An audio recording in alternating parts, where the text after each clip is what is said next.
So when I was younger, my uncle used to tell me all these stories about his golden days at Purchase College in the 1980s.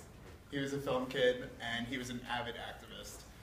And he used to enthrall me with stories about how students would rally behind a cause and get stuff done, and knew I had to be a part of it.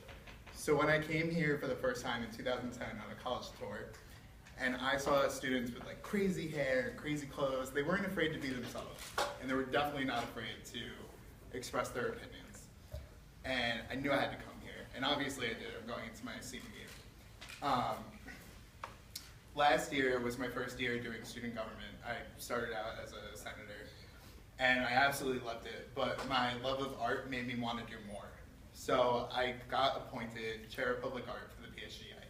And during my tenure as chair of public art, I've worked on the PSGA public art competition. I oversaw the Public Art Council, and I oversaw the planning and execution of the Collab, which is an interdisciplinary collaborative music and art festival that's happening this Saturday at the Student. Yeah. And as much as I love the PSGA and I love Purchase College, there are a lot of things that need to change. We've become a student body where like the norm is to just brush things off our shoulders. We've become very passive when things happen. We've become a student body that says, we're just students, what can we do? And that's problematic. We need to channel the Purchase College student body of the 1980s. We need to be a student body that says, we're the students, there's a problem, how are we going to fix it? And that all starts with accessibility issues on campus, gender-inclusive housing, transgender rights in the classroom, veterans' rights, both at SUNY Purchase and SUNY-wide, and making sure that everyone on campus is heard equally in the development of the Breathe Easy policy. And that all starts with you guys. A voice is a beautiful thing.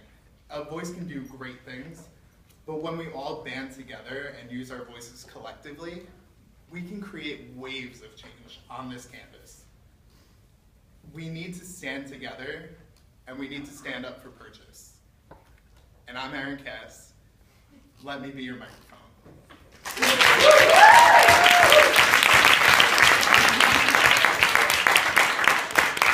So you had mentioned something about Breathe Easy. With Breathe Easy coming down the pipeline, how are you going to ensure that both smokers and non-smokers are heard throughout the entire process? Right. So I sit on the Campus Life Committee of the College Senate right now, which is the committee working on the Breathe Easy policy. And I actually helped co-write the policy, and I am a smoker. So I understand both sides of the issue. And my main concern going into planning that policy with Rebecca Oling was to make sure that smokers in this transition from a tobacco campus to a tobacco-free campus is to make sure that smokers have the necessary cessation medication, cessation counseling, making sure they have designated smoking areas during the transition, and just making sure that no one's being marginalized outright by this policy. Thank you. Does anyone have anything? Jeff? What other committees and positions do you hold other than Campus Life and Chair of Public Art? I'm also on the Public Relations Committee, and do you also mean like clubs and stuff? Sure. I'm also a presidential member of the National Society of Leadership and Success, which is an honor society here on campus, which I had to go through like a lot of leadership training, like hours and hours of leadership training, and we had to meet in like groups to go over like our goals and make sure everyone's like meeting their goals.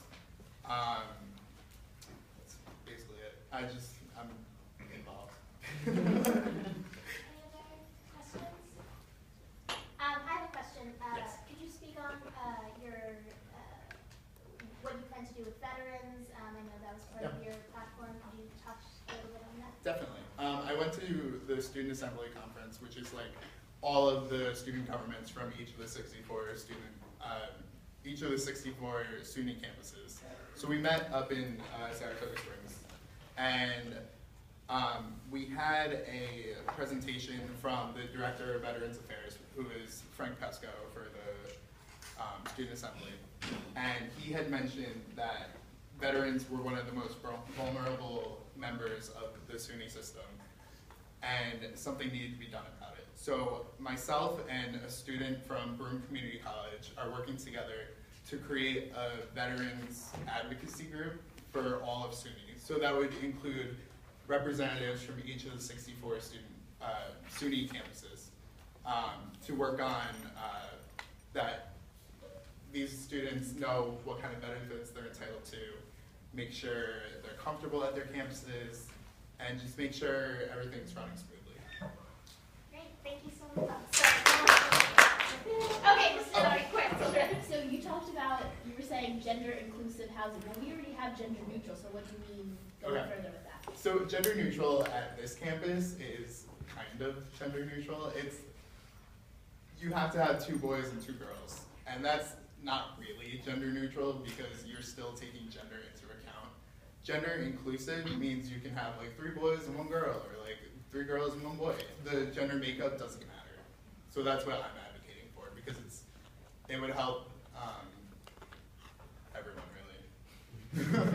I think. Thank you. Great. Okay, sure. Okay. I just had, you talked a lot about gender and a lot about the veterans. I was wondering if you had any plans to promote diversity on campus as well. Well, I think those help too. I mean, not just those aspects, but I mean like in terms of racial diversity. Oh yeah, well, I would obviously try to do that. I mean, not obviously, but yeah. I don't have any specific plans yet because no one's really come up to me and talked about those issues with me. But if someone happened to bring up those issues to me, I would definitely